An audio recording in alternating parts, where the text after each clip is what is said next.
there, moguls. It's me, Marshall Silver, your personal millionaire maker. Getting very excited about my brand new show. 2 hours a day, 5 days a week. I'm going to broadcast live to you. In the first hour of the broadcast, I'm going to give you content, information for better sex, more money, emotional, mental, physical, and even spiritual power.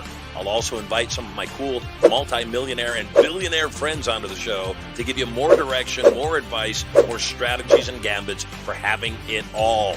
The second hour is what I'm most excited about. It's when I get a chance to chat with you. Yes, you. Where you can call in, talk to me, ask me questions. And if you say the secret word of the day, you could win $5,000 cash. At the very least, if you're the most interesting call of the day, you could also win 10 ounces of freshly minted Marshall Silver 999 Fine Silver. All of that and more. Brand new Mercedes-Benz sedan or SUV up for grabs. My personal Rolls-Royce Phantom up for grabs. All the knowledge to get everything you want and so much more. All you got to do is log in to the show to get information about its release coming up. 2 hours a day, 5 days a week, coming to you live from the bunker right here at Studio Money. I'm Marshall Silver, your personal millionaire maker. Let me bring in our hypnotist, Marshall Silver. It's Marshall Silver, ladies and gentlemen, the world's fastest hypnotist.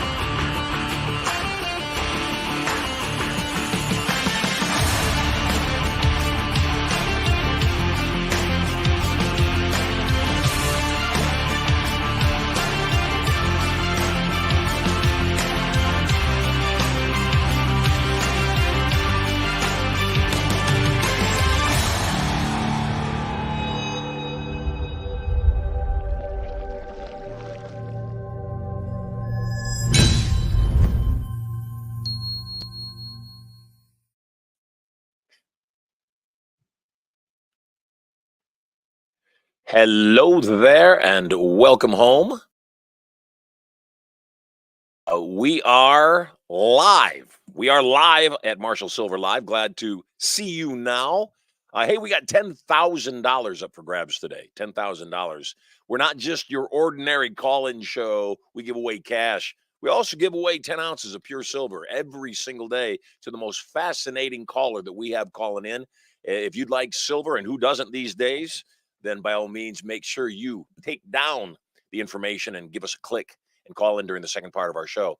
The first part of our show, as you know, we have remarkable guests, and today's no exception. In fact, today's a very special day for me because not only is this guest amazing, this guest is also a personal, amazing friend. Today, we're live with Steve Rozenberg, whose life took a dramatic turn from soaring the skies as an international airline pilot to navigating the highs and lows of real estate. When 9/11 shook the world and his career's stability, Steve decided to not let the turbulence dictate his life's course. With a vision for the future, he pivoted towards real estate, aiming to secure his own destiny and build generational wealth. He built the fastest growing property management company in Texas from the ground up, managing over 1,000 properties and creating a name for himself in the industry.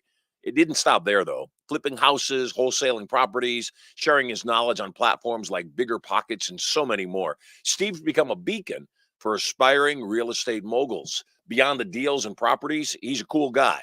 He's not only passionate about helping other people find their why, he believes in setting plans that aren't just profitable, yet sustainable and fulfilling.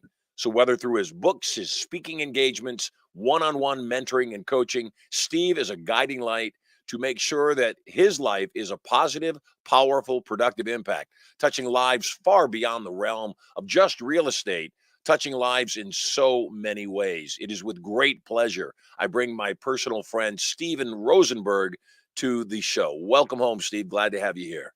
Good to see you, my friend. Great to see you. Always awesome to see you. You're looking studly as always. Oh, So man. you're a paradox to me. You've had such massive success as a trainer and a speaker, yet you still continue to hold down a job as a United Airline pilot. And I know the answer, except I want everybody else to understand you. What's the reason? It's one of those things that I have learned that just because you achieve something in life, whether it's a certain amount of money in the bank or accomplishments or whatever that is, there's nothing that says that you have to stop doing what you love doing, right? You have retired and come back because you love helping people. Same with me. I love helping people. I love flying planes. I love traveling. I fly this, I fly a Boeing 777. It's remarkable. It's a $250 million plane with 350 passengers on board. I fly to Tokyo, Amsterdam. I fly to places that people read about. And I think, wow, I get to do this a couple times a month because I want to, not because I have to. And I think a lot of people would love to be in a position, I know I always did, that I could do what I wanted to do, not because I had to do it for money. And so, when you break through that other side, I guess you could say mentally, and you can do that, it's life is much more fun and you can enjoy things more because you're there because you want to. I could have the same job as the guy sitting next to me. He needs the money. I don't. We have two different perspectives flying this airplane. And that to me is why I do it. I think, as you know, I've had some challenges and some catastrophes in my life. And I think life is all about the memories. It's not about the money. It's not about the accolades or the accomplishments. It's about, you with the family, spending time on the beach, taking them in the private jet, creating memories for your family. And I think more of us need to focus more on the memories and the journey and not just a destination that we've made up in our minds. I say that to myself all the time. I love money. Money gives us freedom. Money cures most things. I love money. But when it comes down to life, all I think about is how many great experiences can I have? And I want to, if you don't mind, I want to Sure. talk about all the stuff that you do, but I also just want to acknowledge, and if you're okay chatting about it, Yeah. you lost your son. Your Yeah. son died. And I know that Jet was obviously the center of your world. And there's nothing anybody can understand. It's like nobody can understand what it's like to have kids if you don't have kids. And Yeah. more so, nobody can understand how it feels to lose a child. Nobody can understand. I cannot, and I pray I never do. Sure. Uh, how are you doing? I'm doing okay. I think it was just the 1 year mark. So it's been recent, obviously. Yeah. And you reassess a lot of things in life. You just, everything is the first birthday, the first holiday, the first whatever without him. Yeah. And as you reflect back, and I remember that the day of his service, there was thousands of pictures. The kid he passed away at 19 years old on a motorcycle, which is what he and I loved doing together. So it's a bittersweet. I have not ridden a motorcycle since then. And as you know, that was part of my life, was riding motorcycles. Mhm. But what I learned about myself was my son at 19 years old, he traveled to 20 countries. He owned his first rental property at 14 years old. He did a lot. He was a certified welder. He was a drummer in a Metallica band. I mean, the kid accomplished a lot of things. And all the memories that we had with him at the service, those were all free. They didn't cost any money. Riding motorcycles, taking them. Now, money needed to be used to purchase those memories and that freedom. But that wasn't your But point. it was, yeah, everything we did was free. And I think to myself, everyone is so focused on making money and saying one day. Yeah. And unfortunately, you may get a knock on the door and that one day never comes. And I tell people, I'm glad I was able to say, I'm glad I did, instead of saying, I wish I would have. And so what I do, since then, the way things have evolved and changed, my focus is helping entrepreneurs. Don't be the person that says, man, I built this great business, but I'm alone. I'm miserable. I'm unhappy, because it's kind of a lie that I believe we tell ourselves, the next thing, or when I have time. And listen, I like you said, we don't know what's to come tomorrow. I think that as a parent, as I'm sure you can relate, we feel that our job is to teach our children to be responsible, show up on time, be respectful, do something with your life, all those things. Those are things that we think that we're there to teach them. After my son passed away, I thought to myself, maybe he was here to teach me to enjoy life more, because that's what he did. So it's a different, we always just think we're here to teach them. We never think our children are here to teach us. And listen, I've seen you change and evolve since you've had your kids over we've known each other a long time. And I 100%. think we all change, and we don't know where it's going, but we do know the path that we leave behind us. And I think those paths are memories. And again, as entrepreneurs, people on here, I'm sure you and I can both be categorized in that we get so caught up in being busy, we forget why we're doing it and who we're doing it for, and creating those memories with those loved ones. You said something, I obviously was semi-retired for quite a while, actually, wasn't really focused on what I used to be focused on. When the kids came, yes, everything changed. I was a Yeah. scoundrel before, I admit it. I was a scoundrel. I chased women, I drank hard. And, my whole life though, when the kids came, and it wasn't even immediate. I didn't change right as soon as the kids came. Sure. Maybe I had a hard time letting it go. But you're right, life has different meaning. And money, yeah, it's great and it's fun. I love the experiences and I enjoy making money and I like having $1 million weekend. The thing is, though, at the end of the day, I never leave the house without kissing my kids or my wife. Not even if I'm just going to get gas. I don't miss opportunities to tell people that I love them. And by the way, I love you very much. I'm very Thank grateful you. for our friendship. Very grateful for you. And so yeah, I do agree that we've got to figure out some sense, even when it doesn't make any, even when it's harsh and hard. When my niece Lelania died of a heroin overdose, to this day, I still question God. I do. Yeah. And I realize that it won't do me any good to question God because God doesn't care if I question God. Yeah. But I also know that I've got to, just like you've done, I've got to find what's the goodness here? What's the blessing? Because I don't believe God gives us anything except blessing. So, the question obviously for you that you've got going on in your head is, would you have rather Jet hadn't been born and you hadn't suffered through this and never experienced the loss? And I know what the answer is. Of Yeah. course not, Marshall. That's a stupid question. And so, again, I see live like Jet. What a great hashtag. Yeah. What a great thought. And then Yeah. again, same thing what you just said. We don't know how many days we get. We don't know when our time will be. You don't consider your profession dangerous, flying 767s all the way around the world, which by the way is the world round. To my estimation, I would say yes. I know there's people that will disagree, and I've actually flown with pilots that think it's flat as well. Holy shit. Yeah, Oh my yeah, God. yeah. I've had conversations, and they will explain to me the mathematical reason that they think it's flat. And it's like Oh you and I my talking God. about, the sun is orange, and they say no, the sun is black, and you're like, Oh my God. yeah. So and listen, pilots are not they're intelligent people, logical, Yes. right? It's not like we're coming off of theories, but their logical theory, their mathematical reasoning deduce. Now there's not many, but I have Yeah. flown with a handful that actually will tell Thank me that. God. Yeah. Yeah. And I mean, listen, as you know, I used to fly from Houston to Sydney, Australia nonstop. And I'm like, but if I keep going, I will end up back in Houston at some point. Right. That doesn't matter. It's the curvature, and it's the way you get to the edges, and it works you around. And they toe the line. They will toe the line on what they think. And you're Holy just like, cow. I'm going to stop the conversation because I'm not going to argue with you on, then you get two morons, right? If I'm arguing with him also. So I'm like, okay, I'm just going to stop arguing and let you make your assumptions. That's wild. So on that, there's a lot of conversation lately about Antarctica Yeah. and about what's actually in Antarctica and that the entire world map is inaccurate. And all I can say is I get all of that, and I'm open. I'm definitely open to learning new things and being completely wrong if I am. I don't care. I just want to know. But Yeah. then the question I have for the flat earthers, what is it then when we get satellite pictures back of the Earth? When somebody's taking a picture from space of the Earth, if it was flat, wouldn't there be a perspective shift? Wouldn't we see an edge?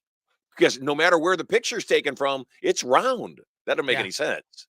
I completely agree. I mean, when you're flying at high altitude, you can see the curvature of the Earth. I mean, Right. you can actually see. I mean, I can see when the sun's coming up. You can tell the curvature. It doesn't make sense. And again, I'm not an expert as a flat earther, so I can't really battle them on that. I choose to say, you know what, you think what you want, I'm going to think what I want. I'm going to do what I do. You do what you do. And I just don't pick that. I don't fight that fight. That's wild. Yeah. That is wild. So again, back to Chris' crazy thought. I've never asked you this, and I've always wanted to. And Yeah. I don't mean to put you on the spot, except I'm going to ask you anyway, and I'm going to put you on the spot because I guess I do. Sure. What's your thoughts on 9/11? Well, Can and by can the way, you have you can somebody, because I know how hard it is to fly. Sterling and I are beginning our pilot lessons right now. We got a simulator, and as you know, when you first start, you crash the simulator every single time. There's no way around that. So yeah. I know how hard it is to fly a Cessna, let alone, a 757 or whatever the planes were from 9/11. And I don't believe that somebody that never had ever flown in one of those could possibly have the precision to take that plane from wherever it was into a building. What are your thoughts? I would say, and again, I don't have enough data to refute or agree with any of it. And you I and don't, you have a job. and I have a job. Is it possible? Yes, it is possible. Is it a needle in the haystack that they could hit that at that speed? It would be hard because you don't get a second chance to come around and take another shot at it. I know Right. when you are flying as fast as things come at you, people don't understand perspectives, right? And so they're probably doing at least 200, 250 miles an hour when they were coming in. You've got to line that up. You've got wind corrections. Just because you're lined up doesn't mean you're going to hit it because of, there's wind correction and other things, and you got to crab into the wind. And I don't know what the wind was doing that day. Is it possible? Yes, it is possible. Would it be difficult? Yeah, it would be. It would not be easy to do. Again, luckily, I've never flown into a building, so I can't say what it would take to do it. I know when you're landing on a runway, any small adjustments that you see sometimes if you're in the back of the plane, I know you and I have flown on your private plane before, when these guys are making adjustments, and that's a pretty big runway with a small plane. Now you got a big plane with a small building, not small in relativeness. So did it happen? And by the way, you have asked me this, not directly like this, but you've asked me, you've gone around the point asking me, is it possible? It is possible. I did it happen? I couldn't say one way or the other, to be honest with you. I don't know.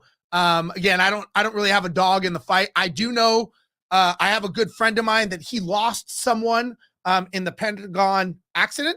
So where that person is now, So pause for a I don't second. know. Was the person on the plane or in the Pentagon? Yes, he was on the plane.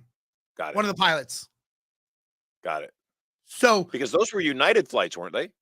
the American Airlines went into the Pentagon. That was an American, I believe. Flight 93 went into Pennsylvania.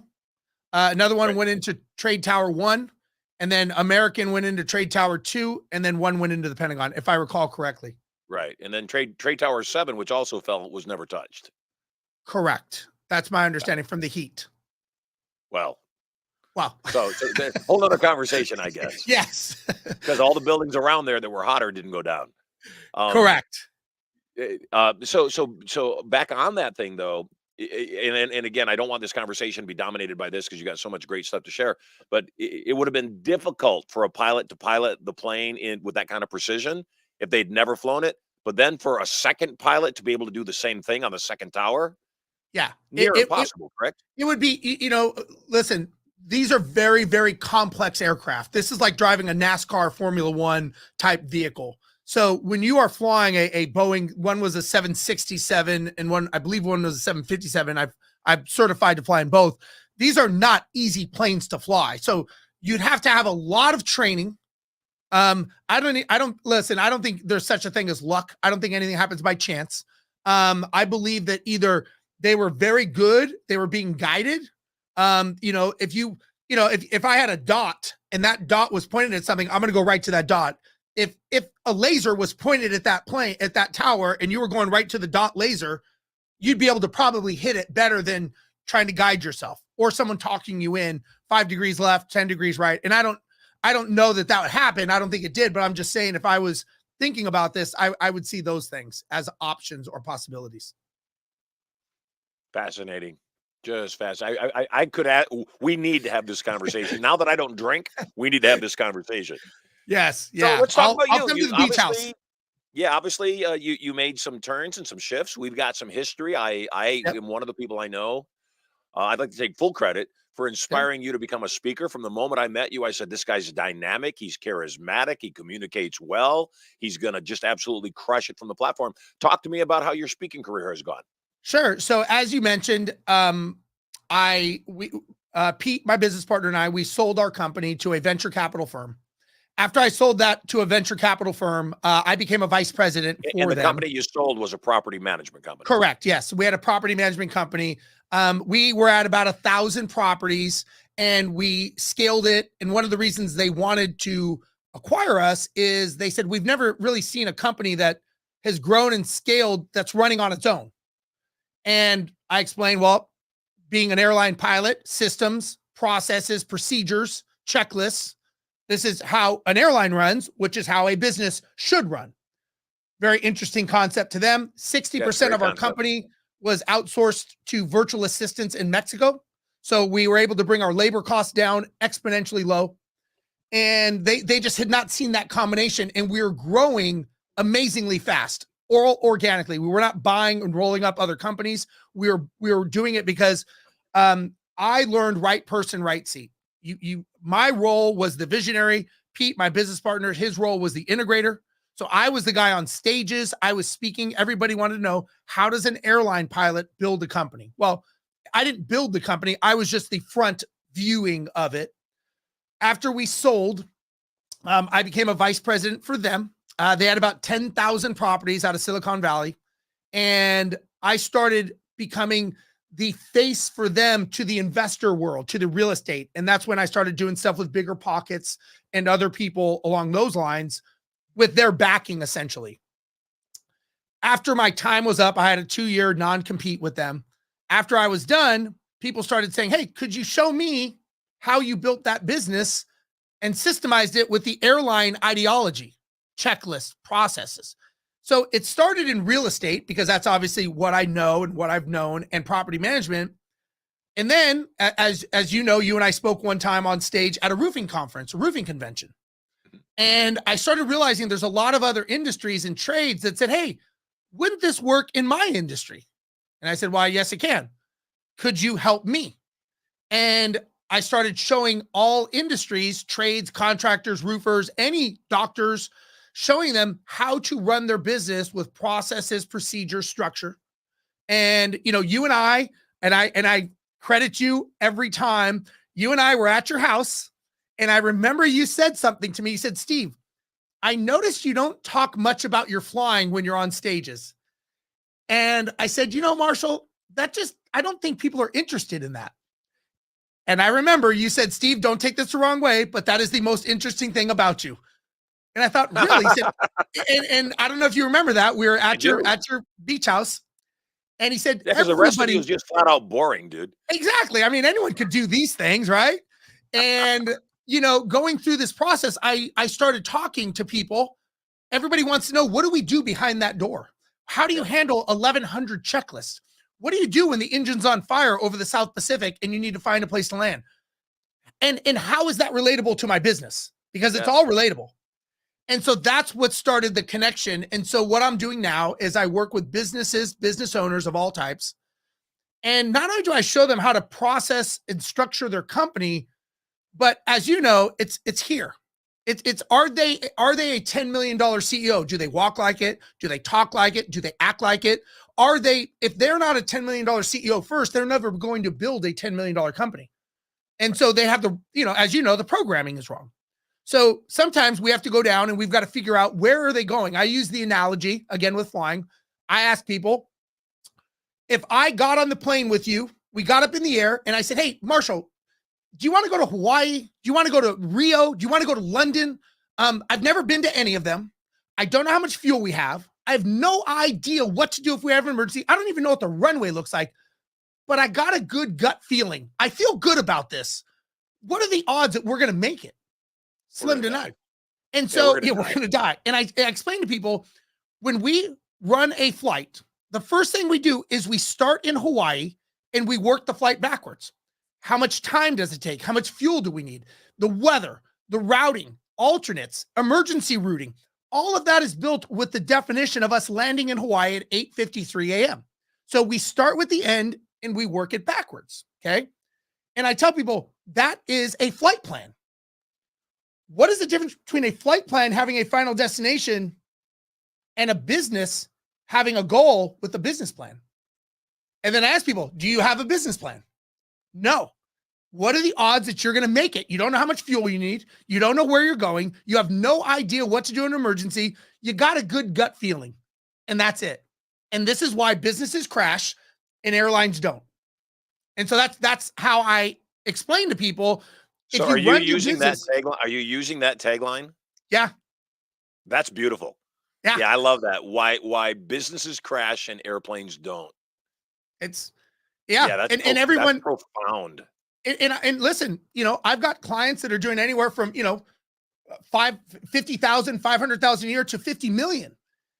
Same challenges. They've been and I'll use the other example. I tell them, if you build a house, right? People in real estate, I go, would you build the structure first and then go, oh shit, I forgot to build the foundation. I got to go build the foundation. No, you build the foundation first. And based on the foundation, the size of the footprint of the house, then you build the house on top of it. Most people here have no foundation. They don't know their marketing. They don't know their sales or operations accounting. They have no idea. And when economic times come, the house starts tilting and starts weakening.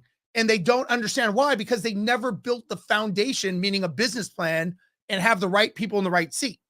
And so I think that's a challenge many people have is, as entrepreneurs, as you know more than I do, we've been so busy being busy, just saying, I got to get out there. I got to get the product to market. They never go back and build that foundation. And whether it's 500,000 or 5 million or $50 million company, if there's no core focus and foundation, it's not going to stand when the economic winds change. And that's why I see people failing. Yeah. I said it from the beginning when you and Pete came and did your inner circle at Prosperity Palace in Vegas. I said, this is your excellence. You guys have systems down in such a way I've never seen it like this before. And it never occurred to me that it was 100% of your training in aviation and, what you do as a pilot until you did the private session with me at the house. And then I went, holy cow. And more than that, again, yes, everybody's interested in the guy that they trust their lives, or the guy or the gal they trust their lives to when they're traveling from point A to point B. I want to know they're smart. I want to know they're not fucking flat earthers. That's what I want to know. So please give me a heads up. If I ever fly commercially again, I'm going to ask, do you believe the world's round? And if they say no, I'm going to go next. I'm going to get on the next flight. Thanks. Yeah. I don't want you making a wrong turn and ending up in space. Well, here's another example. And this is something I use when I speak on stages or places. I tell them, if you have an employee, let's say that employee is an accountant, and that employee starts making mistakes. You may start helping, maybe paying more attention, maybe nudging them. And then I say, if you go in one day and you find out that employee did something that could financially bankrupt you, could totally collapse your company, you would probably push them out of the way, roll up your sleeves and fix it because it's your company. And everyone says, yeah. And I tell them, okay, let's go back to this airplane. You take off, you look out the window and you see a big ball of flame on the wing. That's called an uncontainable engine fire. Now, the other situation, your financial life was at stake. Now it's your real life and maybe your family's. Does the same rule apply? Do you jump up, kick the door down, pull the pilot out of the seat and say, I got this? Or do you trust that they are going to do what it takes based on their training, based on the systems, based on their experience, that they're going to be able to safely, securely secure the engine, shut the fire down, come back around and land? So why is it that you trust me when you don't know me? You've never met me. You assume that I'm trained. You assume that I've got the skill sets, but you don't know that. But yet we hire someone, we don't train them properly, we don't give them instructions, and when they mess up, we push them out of the way. So it's an interesting disconnect. Why do you trust pilots, but you don't trust the people that you hire? Yeah. Oh, that's beautiful. So I'm glad you embraced the whole idea that running a business is actually more important, more delicate, more is required to put into it than flying a plane. Obviously I've been flying for a long time. I went down to Mexico on one trip. I don't know if I told you this. And I wanted to go to, I forget what city we were in, but I wanted to go to Chichen Itza, wanted to go see the ruins. And we got on a little puddle jumper, and we're in the middle of Mexico on a puddle jumper. Well, things are different in Mexico. And so I'm on this puddle jumper, and they're not even hiding it. There's a bottle of tequila between the pilot and the co-pilot's seat. It's just sitting there. It's open. That's when they celebrate when they land. I mean, that's Well, or what they drink before they crash to make sure it feels better. So at any rate, I'm already nervous. I'm looking at the tequila. My date's with me. I do my best not to let her see the tequila because I'm going, holy smokes. And we get on the plane, and they decide they're just going to go to sleep. So they go to sleep on my shoulder. I'm looking out the window, and I'm watching the rivets on the wing rattle loose. I'm watching them literally pop out while we're in flight, and I'm going, oh my God. So we land, we go to Chichen Itza, and I tell the company that got us there, I said, I'm not flying back on that plane. You got to get me another plane. The rivets were coming out of the wings. The pilots were drinking tequila. You got to get me a different plane. Oh, no problem, senor. So they get me on another plane, but the other plane is nice. It's decent, actually. The rivets don't look like they're going to fall out. I smell the breath on the pilot. He's not drinking. I'm going, this is heaven. The plane, though, was in the middle of someone's field. There was no runway there. It was just dirt. It was a field. And there's a tree line at the end of the field. Yep. And I'm going, I'm out of the frying pan and I'm into the fire now. But we take off, and clearly we survive. But, that's the thing, is that I would agree that we give teammates, we give employees responsibility, and don't necessarily give them the training, and don't get very clear on what the operational expectation is, let alone the standard procedure. But the operational expectation that, if you're a salesperson, I expect you to make 100 calls a day. If you are my personal assistant, I expect these things to be handled. I don't want to think about them anymore. That's why I'm paying you. You mentioned something else, and obviously we're talking about operations, and I love how you have structured operations, what you teach to other companies. It's unsexy, and yet it's as important as sales. So, I always tell people sales is the number one thing you need in your company. And I believe that. If you don't have any sales, you don't have a business, you're out of business anyway. Except the opposite is also true. You got all the sales in the world, but your operations are bad. Not only are you going to go out of business, you're probably going to get sued too. That you're probably going to end up having those kinds of headaches down the path. What do you think about? You mentioned VAs in Mexico was a part of what you did to help build your business up, make it profitable, leverage it. What do you think about VAs in general and Mexico specifically? So let me, I'm going to answer that, but I'm going to back up a little bit if that's okay. I think one of the challenges that people have is they plug an employee in to fix a hole or fix a problem or put out a fire. It's not intentional. It's not proactive. It's reactive. And one of the challenges is, and this is how I was taught, is you need to have two organization charts. So the organization chart is the spinal cord of your company. You need to have one for, let's just say we're still in the flying terminology, for takeoff. And then you need to have one for the destination, for what your business looks like when it is a saleable asset. So not to mean you have to sell it, but as I was taught, and it very well may have been you that taught this to me, is the definition of a business is a commercial, profitable enterprise that runs without you and has a sale date. So for the people watching, I'll break down. Commercial, profitable enterprise is the monetization of the business. That is something that makes money. Very simple. Something that runs without you is running on systems, processes, and procedures. The way all businesses are is just repetitious tasks done over and over again. The reason you have to have a sale date is not to sell it, but if you don't put a date on it, it will never happen. And the sale date means it's running without you. Because if I wanted to buy a company, I don't want to buy the person who built the company. I want to buy the systems, processes, contracts, all that. The more valuable someone is in their business, the less valuable it is on the market, as we know. So if we go through that ideology, that sale date would be the goal of the company. That would be the date that you say, I'm good. I can sell it, or I can just retire and go live next door to Marshall on the beach and enjoy life. That's the day you have a true business that's running on its own. That has to be the goal, which would tend to say that that would be the vision of the goal, the vision of the company. So when I hire Marshall, the virtual assistant, I explain to Marshall, listen, this is where we are. This is where we're going. We are going to be, and again, the date is not 10 years. The date is June 1st, 2027. I will have a $10 million company at 35% profit margins where I'm working 3 hours a week. Now we have a target. It's like landing on runway 8 in Honolulu. We know exactly where we're landing.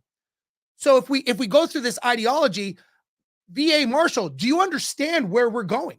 In 5 years, we are going to be a $10 million company at 35% profit margin, and I'm going to be working 3 hours a week. If you have a problem with that vision, then you should not join our team. Now, this is your role, and based on the role, and I'll get into this in a second, let me make sure that you are the right fit, because right person, right seat. So when you have the organization chart for a company, you have the roles. Every role should never have a name. And again, I'm going through how I learned it. And so anyone watching can probably disagree, and that's fine. We don't care. They're flat earthers. They don't have a mic, and we do. So I'm going to keep going. They're flat earthers. We don't care. They're flat earthers. Yeah. Yeah. So there's 4 things that have to go in the organization chart for each role. The first one is the job description. What does this role do? The next one is the roles and responsibilities. What are they responsible for? I'm going to go, you know what? Marshall, I hired him for marketing, but he hasn't freaking cut the grass one time outside. I'm going to fire him. He's going to go, I'm not responsible to do that. That's not in my roles and responsibilities. The next thing, the third thing, are the key performance indicators, the KPIs. This is how you measure. This is the report card of that position, whether they're failing or passing. And then the last thing is I've learned DISC profile, personality profiling for that role. So based on hiring the virtual assistant, do you have a job description? Do you have roles and responsibilities? Do you have key performance indicators to measure the job? And are they the right person in the right seat? Based on that, I don't care if you're sitting right next to me. I don't care if you're in Mexico, the Philippines. It doesn't matter. It's not you, it's the role. And the role is dictated by the roles and responsibilities. And I measure your success based on key performance indicators. If you said, hey, Marshall only works 1 hour a day, I'm going to go, I don't give a shit. His KPIs are hitting greens. Leave him alone. He's doing his job based on how I want it done. Yep. Then as we go through, so a lot of times the reason I bring this up is many people, they don't do these things. They don't set the expectations with the team member. It's always, what do I want? Not, hey, Marshall, what do you want in life? Do you see yourself being a part of this $10 million company? Is this what you want? Do you personally align with where I'm going? He may say, man, I'm just waiting for my 6-month probation, sobriety, and I'm out of here. Okay, well, then you're a 6-month employee. Does that match me? Right. Nothing wrong with it, but I want to make sure that we set the table of expectations correctly. Once we go through this path and we're setting the expectations with the team member, the employee, now we say, okay, where is the right person geographically? So I've done virtual assistants in India and Philippines and all the stands you can imagine. And one challenge is, at least we'll just say the Philippines, because I lived in Guam for a while and I did a lot of stuff out there. One of the challenges with the Asian way of working is they're very submissive. And so whenever there's an issue or a problem, they're very quick to back away and not deal with the issue at hand, because saving face, basically. Right. They don't want to be embarrassed. They don't want to be embarrassed. So that's the first challenge, because they're very good at rote tasks, A to B, A to B, A to B. But as an entrepreneur, we're A to Z to K to Y to W. That's not in their thought process of how they were raised. Right. The next challenge is the time difference. I know from being a pilot and flying all over the world, it has been proven by NASA and all these other governing bodies that we do not operate well on the backside of the clock. We do not operate driving. So I'll give you an example. They have shown tests that if we operate on lack of sleep, it's equivalent to drunk driving if you were to drive your car with lack of sleep. Yep. So I used to work an overnight radio show, and it almost killed me. Yeah, absolutely. So when people tell me, oh, this virtual assistant's going to work on my time clock, I'm telling you, you're only going to get a fraction of productivity out of them, because they're not in the right mind. They're not in the right mental state. Right. So that's the next thing. Now, when we went to Mexico, same time zone, 50% of the employees either lived in the United States or worked here at some point. They get the conversations, they get the comments, they get the jokes. It's just, they understand the culture. They understand the culture, correct. So for that, it was very easy. It's high-speed internet. You don't hear the clicking. And listen, nothing wrong with Asian virtual assistants, but when we make a phone call and it goes to customer service and it has a dialect of a Filipino, Asian, or Indian accent, our temperature goes up 1 tick just because of that. If you got someone who's, has a bit of a Spanish, but they speak English very well, you wouldn't even think twice about it, right? Living in No, you California, think living they in probably Texas. live here. Exactly. You don't even think twice about it. So the other challenge, or the challenge that they solved, was they were problem solvers. They would look at a situation and say, Steve, we know the manual is written this way, but that doesn't really work. So we've revised it, updated it, and this is the way that seems to be working now. Wow. Oh, okay. Sounds good to me. Anything you need? Nope, we're good. So they take control of situations, which I thought was very important in a business. When you want the business to run and you're giving them autonomy to make decisions, I think that that's important to do as a business owner. But you've got to do all that stuff up front. It's a long answer to what you're asking, but again, I think it's important that we don't just, many people lead through abdication. They hire someone, they dump all this shit on them, and they go, good luck. And then 3 weeks later, they're like, this guy didn't do anything. It's like, well, you didn't train him. You didn't train him. You didn't show him the skill sets. You didn't have any indoctrination. You didn't do anything. And you're shocked that they failed. It's normally a leadership failure problem, not an employee problem. I love what you said, and I don't care what people think of me, as you know. And sometimes I'll bring up the idea that culturally, cultures have personality traits, and there's no way Absolutely. around that. I was doing a seminar 2 days ago, and I threw a bunch of cash into the air, and all these white people sitting in the front row didn't move. And this Asian woman from the second row leapt out of her seat, jumped over the speakers, and got down and scooped up the majority of the cash. And she went and sat back down. And I said, "You're Filipina, aren't you?" And she started laughing. I said, "You were the first person out of your seat. You didn't hesitate." I realized they're only dollar bills and it's not that big a deal, except you said, "Get the money." Whereas all these folks sitting in the front row apparently are above picking up dollars from the ground. And in due respect, I'm not. If I was at the front row of a seminar that threw dollars in the air, I'd be the first person. I'd be down there on my belly, scooping it underneath me. And Yeah, even though I don't need those dollars, it's the principle of the matter.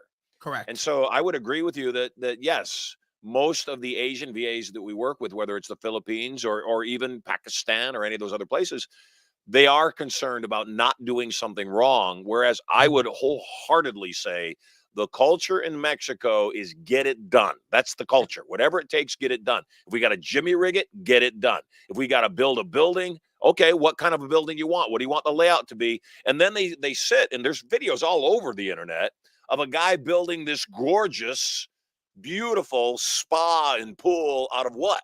Out of clay and dirt and stones and no machinery whatsoever. And so, yeah, I would agree. So it sounded, though, like the thing that you were saying, and I think this is the hiccups. I want to know whether or not you guys solve it for people, is if I want to get my poop in a group inside of my business, then it seems the first person I've got to focus on hiring is your Pete. It's an operational person. It's a person who doesn't want to be famous, doesn't want to be on stage, doesn't want to be the face, but they love systems. Yeah. Is that true? Yeah. Well, I would say I would be the first one to help you identify where you want to go. But yes, I'll go with that.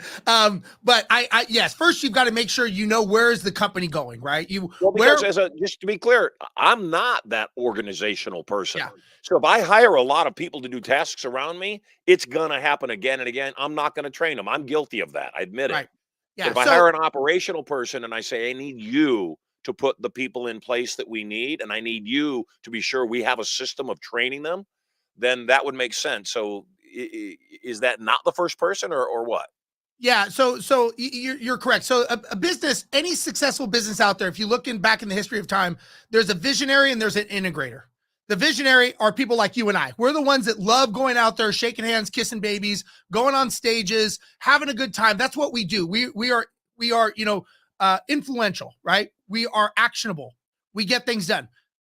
But that's great. But that's a one-legged stool. The integrator is the one that takes the system. So if you looked at the business model, marketing and sales is visionary. Operations, accounting is integrator. They're the ones who create the systems, processes, procedures, flow charts. Now, I'm a bit of a unicorn because of my airline background and knowing how to do flow charts and systems and all that. I can show you how to do them. I tell people I will do it with you, but I will not do it for you. Pete's the kind of guy that would say, get out of my way. Let me show you how to do it. Based and spend 3-4 hours geeking out on a system And that's great. And that's why he and I were such a great team, because we stayed in each other's lanes. I stayed in the visionary lane. He stayed in the integrator lane. Besides a couple of FU conversations in the hallway, we pretty much stayed in our own lanes. But that's why we were so great to each other. I was full throttle forward. He was full throttle backwards, but we'd always meet in the middle. Yep. And one of the things I realized, Marshall, as we grew our company, and a lot of people have a hard time with this, especially when they started the business, is their DNA is in that business. They identify as that business owner. And I think that's a mistake, because the business is made up of the sum of the parts. You have all these people that are breathing life into this company. Now, it could be your name. It could be you're the star, but a football team is not just the quarterback, right? We may see the quarterback all the time. They may see you and I speaking on stages, but it's the back end operation that keeps everything afloat, right? And so, and I think I may have told you, we texted, and I'm going to Kuala Lumpur, Malaysia next month to speak on stage as a keynote speaker. I'm just showing up. Everything is being done for me before I get there. The systems, the processes, the slides, everything is already going to be taken care of. My flights, my hotels, that's all being done by my team. I just show up and say, I think I have a seat somewhere on this aircraft and I'd like to get on to go to Malaysia. So yes, to answer your question, as long as you know the destination of the company, because they're going to sit around and say, I don't know what this Marshall guy's doing. Like he's just yelling and he's just giving me orders, but I don't know where we're going. Because one thing I've learned, Marshall, is people will come to work for you for a paycheck, but they will stay because of your leadership or lack thereof. And people want to be a part of something. That's why they join, groups. That's why they join gangs. That's why they, go to prison, join the military. They want to be a part of something bigger than themselves, good or bad. And so I think the challenge is if they're just there working every day for a paycheck, because they go, Marshall doesn't even know where this ship is going. He's just telling me to row. And all of a sudden they go, I can make $1 more rowing for someone else. So I'm going to go over there. And so I think that's where we fall into as visionaries. If we don't explain the vision and communicate that vision and inspire people to put the right people in place, it's the who, not how. If a lot of times we're so focused on just doing it, we don't really focus on how to do it. We want someone else to do it, but we don't inspire them and communicate that vision to them to get them to work at their best. I think that the biggest challenge that business owners have is ego. It's thinking that they know everything. 100%. In my level up, my humility, I've realized that I'm really good at certain things and I'm really bad at other things. Yeah. And the things that I'm bad at, I don't necessarily want to be good at. And I think that's the bigger challenge for people, is recognizing, like you said, what's the lane I'm in? What's the right seat for me? And I see a ton of influencers, and I'm sure you see them too. In fact, I'm betting a lot of them are your customers and your students. I see a lot of influencers that they're really good at getting followers. They're really good at getting views. They're really good at getting interaction on their social media, and they're broke. They don't make any money. And the reason they don't make any money is their brain isn't wired to monetize. In fact, their ego is so fragile that if they lose a follower, or if they don't get engagement on a post, they think they're failing, when the fact of the matter is that the bottom line for all of us is, what do we do well? How can we focus on that? How can we forget about everything else or delegate everything else out? And how do we make ourselves be more powerful in that process? Well, I think that a lot of it, Marshall, is, a lot of times because we born this company, or we created it, we birthed it, it's ours, it's our identity. But listen, it's the same thing going back to a football analogy. As you get more higher level, you don't see the quarterback being the kicker. You don't see him being the linebacker. He is the quarterback. He's good at one thing. You and I are probably good, and I think everybody, we're probably very, very good at one thing, and we're mediocre to sucking at everything else. Instead of trying to be better, do not put me with finances. I am not a good accountant. I will wreck your finances if you want me to reconcile your accounts. So instead of me going to school for 2 years and becoming a mediocre finance person, I can just hire one in a day. So, again, I think that you should focus on what you're good at, systemize, outsource, and automate what you're bad at. And again, that's when you get into the who's, right? Because a business, you and I are the focal point. We're the ones people see in our business because we're on stage. but it's a cascade. Look, when I came on, Sterling was the one who got me backstage, right? It wasn't you doing it all. That's the leverage. A business is made up of leveraging people, knowledge, systems, money. That's a business. And I think a lot of times we forget about it. And as you said, our ego and pride jump in and say, well, this is me. This is mine. You can win financially or you can win psychologically. I would much rather win financially and bring the team along and get a smaller piece of a much bigger pie and help more people is what I would like to do. Before we wrap, talk to me about your clients. Talk to me about the people that you are coaching and directing and guiding. What kinds of companies can benefit from you? Because I'm fascinated. And again, I say it like it is. Processes are boring as hell. And nobody cares. Nobody wants to think about that. All they want to think about is, how do I sell more? How do I become bigger? How do I grow the company? And without the processes, there's no way to scale. And like you said, if I don't have the processes in, then I've got to work my tail off every single day because I got nothing to sell. Right now, when I came out of retirement, that was one of the credos that I said is we're going to build a business rather than a promotion. And if I am not able to step away from my business and have it operate, make money, function without me, I don't have a business. I've got a promotion. And so, that whole thing for me is I've come back and I've said, where are we going? And I'm not really sure where I want to go right now. I have some ideas, but I'm not positive. And I think that entrepreneurs they have to throw noodles against the wall and say, how does this sit with me? There was a time when, I wanted to be the biggest speaker in the world. I don't want that. I'm not interested in that. I don't want the pressure. I don't want the responsibility. What I'd prefer is, to make $50 million a year, live a nice life, not work, because I don't really work now. This isn't work to me. When I do seminars, it's not work to me. When I'm performing and entertaining, it's not work to me. So the thing that I want for you is I want you to help me understand how to make that bridge into that company that runs on itself, that is scalable and saleable. Yeah. And again, I go back to the basics, right? Kind of like basketball, anything. Michael Jordan always practiced the basics. I think going back to the basics of, okay, what is it I offer that people want? And what does the destination look like? What is the day, the month, the year? What is the monetary amount? And then we just start reverse engineering it.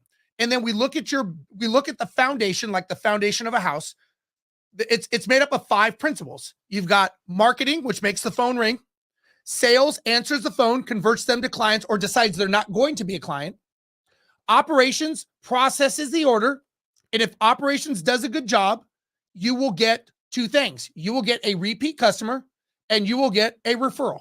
As you know, I am both of those to you, right? Yes. Then we go back to finances, which is accounting, make sure everyone's paid. And sitting over the top of that is leadership. So that is an organization chart, right? And for all layman terms, I would sit there and go, okay, Marshall, if we're looking at this as a train track, where are we missing some tracks? And we may look at this and I pull you up to the 10,000 foot view and say, let's look at this together at 10,000 feet and look down. And if we said, you know what, like what's on fire? Man, Steve, I got marketing, I got closing, operations is a dumpster fire. Okay, well, that's where we go first. Now walk me through what happens when somebody comes on and somebody raises their hand and says, I want to talk to Marshall. I want to sign up. Where do they go in this process? Now we start doing what's called flow charting it. And we just start diagramming, just like I had to draw diagrams and electrical schematics of airplanes when I was learning to fly. You start schematicking and doing that and saying, okay, they go here, they go here. Okay, there's a decision tree. We contacted them. They didn't sign up. So they signed up yes. They signed up no. Okay, which way do we go? They signed up no. What do we send them? Do we send them an email? Do we send them a follow-up? It's a very slow process, right? And again, I don't like doing this. I'm the one that asks you the questions that says, do you have it?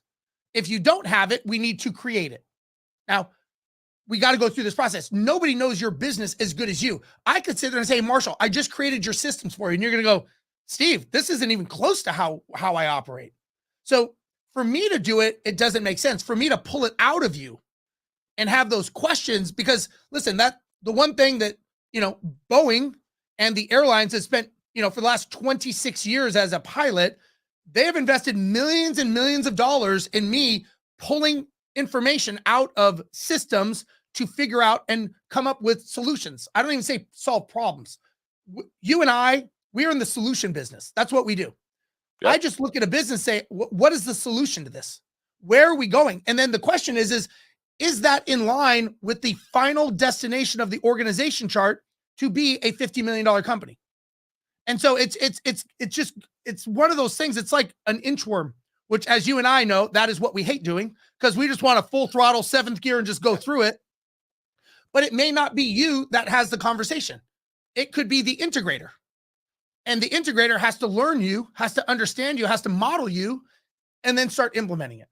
And I think sometimes, again, going back to ego and pride, and listen, I get a lot of amazing businesses that I work with and coach, and it's just asking them simple questions. Look, Michael Jordan, Tim Grover wasn't a better basketball player than Michael Jordan. He just knew a different skill set than Michael Jordan needed. So being a mentor, coach, or helping someone, I don't need to know your business. I just need to know to ask the right questions. So you go home and you go, you know what? I didn't think about that. That's a good point. What else don't I know to get me to where I want to go? And so, I do these 2-day events in Houston from you that I learned. And I do these events, and these are the things that I bring up. And I ask them these questions, and I tell people, you're going to leave with a year's worth of information. What you do with it, information without implementation, was a waste of time. It's like learning to read how to golf, but never picking up a golf club.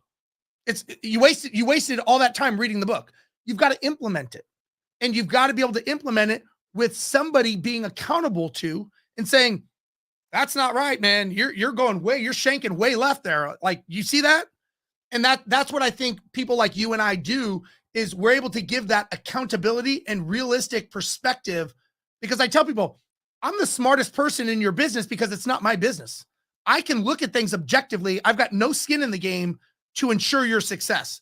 Whether your ego and pride gets in the way, that's for you to decide and for you to determine how important is it: ego, pride, or money?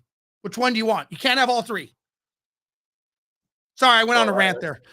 No, I get it. I would agree wholeheartedly. I was humbled when my children started being born. And like I mentioned, it took a little while for me to get to that place of humility. And I never realized how powerful humility can be. And now I do. And I obviously, that too. You know, because you're living the life every single day. One last group of questions. Your speaking career, I told you from the moment we met, I said, you're the whole package, dude. You're good looking, you're healthy, you're charming, you're funny, you're interesting. I said, you're the whole package. You need to be a speaker. And like with a lot of people that I have told that early on, they kind of hesitate. And it's a bit of a deer in headlights, because it's just like flying a plane. Yeah, I can sit in the pilot seat. I can probably, maneuver it and get the plane to move. I might even get it in the air. I'm not keeping it in the air, and I'm likely, almost certainly, going to crash and die. Except if I have somebody teach me that understands the business, then I'm safer. Then I can get some flights under my belt. Then I can, start getting better and better. If there's somebody in the other seat that can take over the controls for me if I'm messing up, then I can do that. You have been speaking a lot. So what's your system for getting so many speaking gigs? More and more they're coming to me. I think you get into that circuit, you get into that cycle. First of all, when you walk into the room, do you have that resolve? When I walk in a room, they say, you know what? This guy, I don't even know what he's talking about, but this guy knows what he's doing. And real quick, I just want to tell your guests, the people watching, something that you said to me. I kind of call them Marshallisms, and I bring you up a lot, which you don't even know in my presentations, because you were so impactful in my life. We were flying back from Seattle in your private jet. Yeah, first time you ever flew on a private jet, which first time I ever flew on a private jet. And you and I are in the private, and Erica was there, and she was asleep, and you and I were talking. And I remember you said to me, you said, Steve, you really have something. You have a skill set. You're going to help a lot of people. And you really need to lean into this because you are a good speaker. And I said, oh, thanks, Marshall. But, I got to get better. And this is like 2016, I believe. And I said, right. Marshall, I got to get better. I'm not as good. I need to do this, need to do that. And you sat there and there was that awkward silence, longer than needed to be. And I was like, do you agree? And I remember you said this. You said, Steve, I've been doing this for almost 50 years. I've sold over $600 million in sales. You're flying with me on my private jet. Do you know what you say when someone like me gives you a compliment? Thank you, Marshall. And I never forgot that, because if not, I'm insulting you. And I always, whenever I give someone that compliment and they say that, I say, so basically you're calling me a liar. And so I remember that. And I remember you telling me that. So when you're talking about getting gigs, a lot of people say like, hey, could you come to my event, my office for one day, right? And just talk to my team and get my team, get their shit going, to get their heads right, to get them focused. Couldn't you do that? I'm like, yeah. Like, you may not like the results of what comes out of it, like toothpaste, you know, you're not gonna be able to put it back in the bottle once we get it out, but I guarantee you we will determine who wants to be there and who doesn't. And if you're okay with that, I will do that. So these are the things that and again, I credit you wholeheartedly. And again, I thank you for that, for everything that I've gotten, because without you directing me and giving me that resolve, that when I walk into a room and I could be with a bunch of other speakers, I don't know who they are. I walk into the room and say, man, you just walked in like you were that guy. I've got resolve. So that seems to be how this is evolving for me. And I thank you for that, because anybody watching, I can tell you, I am a product of the product without a doubt in my mind. Without this guy here, I would not be who I am today. I don't think we would have been able to build our business, scale it, sell it, and me be able to be on so many stages. I toured Australia 3 times. I think I did a promo for you when I was in New Zealand one time. But again, I would not have gotten into this arena without you. So I do thank you for that. Well, you're amazing. And all I can say is this time has flown by way too fast. Tons of comments on every channel that we're streaming live on. This guy is amazing. I love this guy. Bet one of the best interviews you've done so far on your show. So the compliments just keep coming in. They love you because you're lovable and you're real. And that's one of the things I appreciate about you. You're real and you are raw. And if anybody hires you or your company to come assist them, then they've got to know that too. Last 60 seconds. How do people get a hold of you? Where can they go to get resource from you? How can they learn? Any downloadables, any free stuff that they can sample? What you got? Yeah. First of all, easy enough. Go to my website, steverosenberg.com. So it's ROZENBERG.com. My Instagram, I do a lot of stuff on Instagram. If you like traveling and you want to see all the different places in the world, I'm always traveling, flying, and I'm putting videos up there. I'm very approachable. A lot of times people will reach out to me. I will answer you. It is me. And I will answer your question. If you have a challenge or you have something, I think more people need to be abundant, and help people. You know, there's givers and takers. I try to be a giver, and I try my best to help people, because I don't think there's a lot of us entrepreneurs out there trying to figure this out. So if you reach out to me, I do 2-day events in Houston. Again, if you want to change your life, you'll come and do it. If you're happy with where you are and the results you have, then maybe it's not for you. I tell people I can be nice or I can be honest. Sometimes I can't be both. And I think you'd like to have honesty over niceness any day of the week. I know I would, and I'm sure Marshall is well. But the truth shall set us free, baby. Truth will set us free, my man. Yeah. So Marshall, thank you so much. I apologize if I went over on time, but I could chat with you for another hour. I believe you told me you only had an hour, and I know you've got other things going on. Want to let you know I've got 10 ounces of silver for you in my pocket. So when we meet, I'm going to hand it to you. My way of saying thanks so much for being on the show. You are awesome. I love you so much. I'm so grateful you're in my life. And thanks for keeping us all safe in the skies. God bless. Thank you too, Marshall. Love you too. Tell the family I said hello. Love you too. Life is good, and we've got some amazing guests. In fact, again, every day that we have somebody on the show, I think, oh my gosh, best guest we've ever had. How could it be any better? And then every day somebody comes out and makes it better. Today, the topic was spot on, and I can see in the comments that many of you, this conversation resonated with. And I'm glad. That's all we seek to do, is keep bringing really cool people onto the show that have different basis of knowledge. You know, what he was talking about you wouldn't put somebody in the pilot's seat and have them fly your plane unless you were sure they were adequately trained. And I admit it. I confess I'm most guilty of this, of not having the systems in place or the processes in place, or frankly, even the dire need in my mind, which it is, by the way, of making sure people have a very clear identification of what their responsibilities and the destination is so that we can all get there safely. We are going through a lot of changes on this show right now, a lot of different things that we're doing, a lot of different things that we are going to do going forward. All I can say is I've been very, very, very grateful for the folks that we've had on the show and the shows that we've been doing. We're going to wrap up today. Right now, end of show. I'm glad you're with me. You are totally loved. I'm Marshall Silver. Tune in tomorrow, same time, same place, and we'll see you then. Hey there, moguls. It's me, Marshall Silver, your personal millionaire maker. Getting very excited about my brand new show coming up 2 hours a day, 5 days a week. I'm going to broadcast live to you. I'm going to give you content, information, emotional, mental, physical, and even spiritual power. I'll also invite some of my cool multi-millionaire and billionaire friends onto the show to give you more direction, more advice for having it all. All the knowledge to get everything you want and so much more. All you got to do is log in to the show to get information coming to you live from the bunker right here at Studio Money. So stay tuned.